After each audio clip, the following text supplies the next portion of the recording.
This is probably the most scariest thing I've ever done in my life.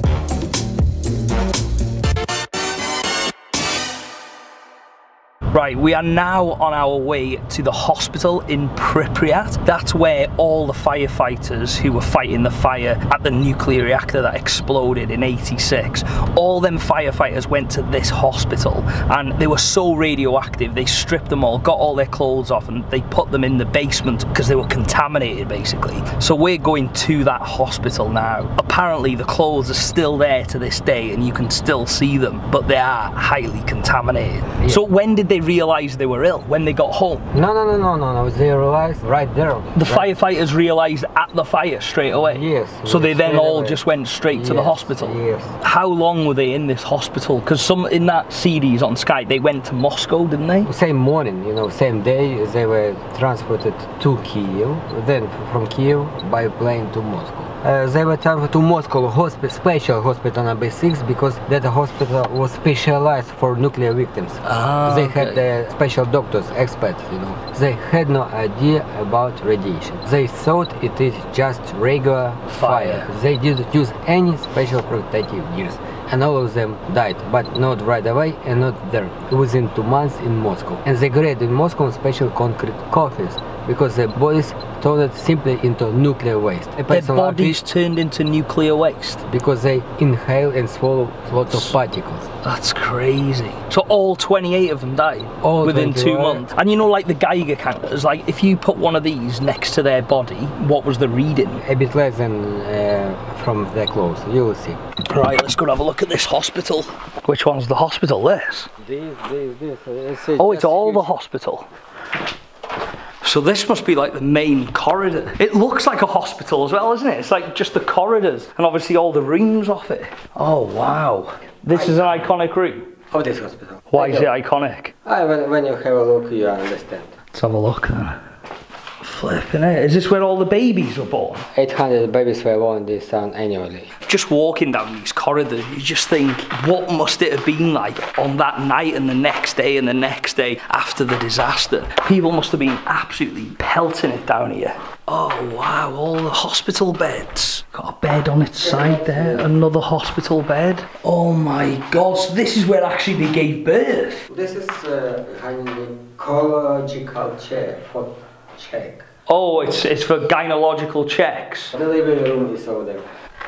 So that's where they actually gave birth. So this place not only to give birth, to kill. To kill them? To kill. Who were they killing here? Babies. The doctors would kill the babies. What, because of the radiation? No. Abortion. Look at this. Abortion register 1981. Jesus, and that book's full. How many abortions would be on the same day? 1, 2, 3, 4, 5, 6, 7. 7 abortions on the same day. So how old was this hospital when it got abandoned, when everybody just left it? Around 13 years. 13 years? 13, 14 years. So it was still new then, to be honest? Yes, but some buildings were abandoned where they had just few days. Like, for example, Palace of Culture Community Center was opened 8th of March 1986. Like 6 weeks old when it was abandoned. So the whole town was pretty much brand new, wasn't it? Absolutely right. We're just walking round now to the other hospital building. It's so big. How many buildings in total is it you got? Around 7. 7 buildings? Yeah. Jesus, look at that down there. This is insane, this. Look at the state of it. Just stop for 1 second and just listen to how quiet it is. Right, so now is the time we're going to attempt to go in the basement and see these clothes.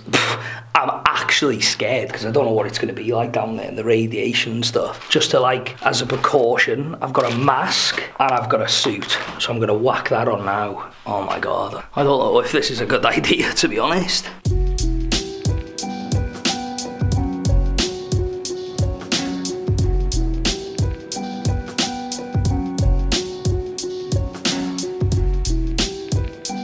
Right, here we go. Can you even hear me through this? I tell you what, give me somewhere to sneak in any day over this. This is probably the most scariest thing I've ever done in my life. Where is your shoes? You can step somewhere, you know. You should have gloves. Have you got any spare gloves? Yes.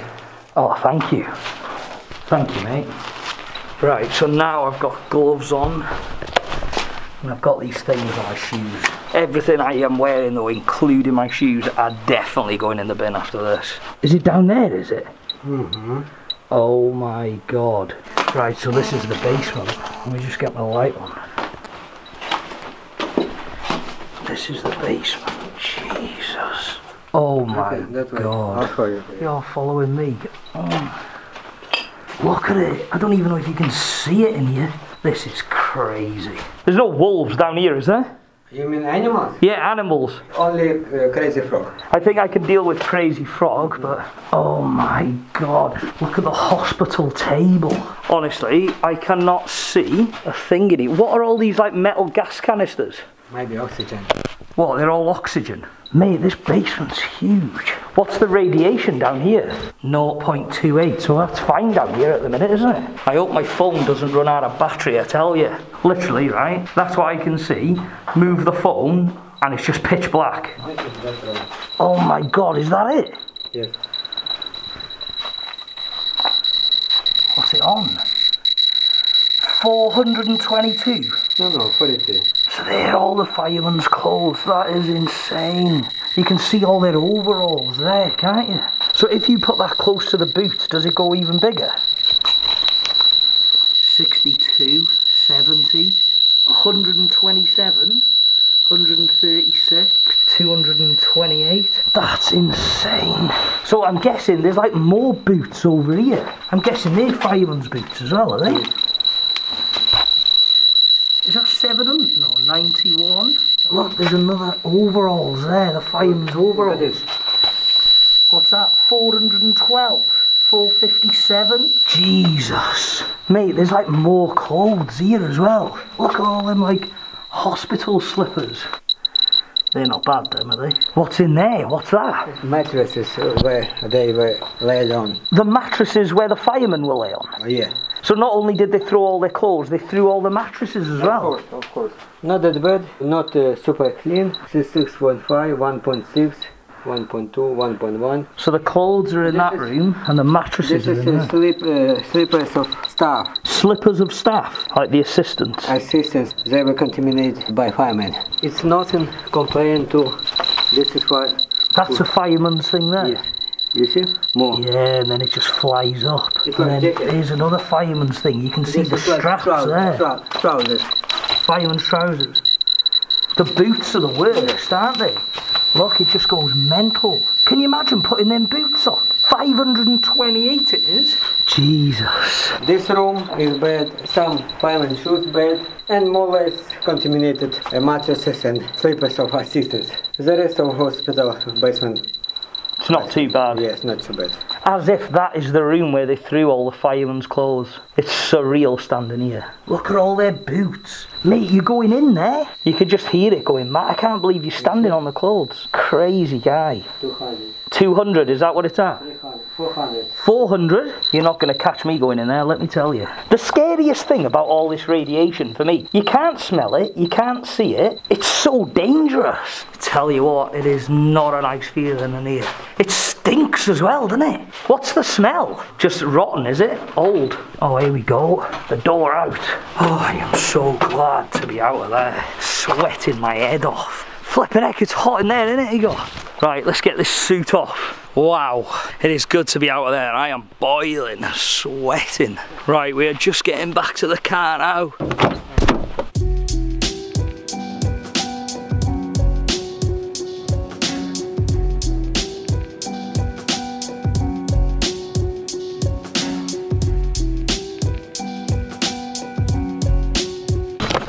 So we're just at the last checkpoint now to like exit the exclusion zone, but before we actually get out of it, we have to go through these. Basically, it's just to show that we're not contaminated, because if we can't get through there, we're not going to be able to get out. Put your hands like this and wait. Good, clean. What do I do? Just this. We're all good, mate. We're all clean, thank God. I was worrying after going in that basement. Where's Igor? Oh, here he is. Are we all good? Yes, just you should go through that turnstile and wait for me outside. Yeah, will do. Cheers, mate. You need to see this? All good. Cheers, thank you. Right, that is the end of my time in Chernobyl. Igor, you're gonna miss me, mate? Of course. I already miss you. Honestly, mate, thank you so much for everything. I appreciate it. I have had such an awesome time in Chernobyl. It's been a massive eye-opener seeing it in real life and seeing where it is now. I think if anybody does want to go and see it, I would go and see it sooner rather than later, just because everything's deteriorating. So it's only going to get worse. Don't get me wrong, it's not going to fall down tomorrow, but it's only going to get worse over time. So there's no time like the present. This isn't normally the type of video that I post on the channel. All about that plug. I'm not getting paid for this, by the way. But no, honestly, I'll put Solo East Travel in description. Igor's a top guy as well, so highly recommend. Mate, if anybody comes on your tour, they'll have a good time, that's 100%. So as I was saying, I don't normally make this type of video on the channel, but honestly, I just wanted to experience it for myself, and I wanted everybody else to see what Chernobyl's like in 2019, and honestly, it was definitely an experience. So thank you, mate, and maybe I'll see you again. I hope to see you again. Yeah, 100%, mate. On that note, thank you to everybody who shared the Chernobyl videos, who's liked them, who's commented on them. Honestly, it means more than you know, and I will see you soon. Any last words, mate? I'm thinking about the dinner. You're still thinking about dinner?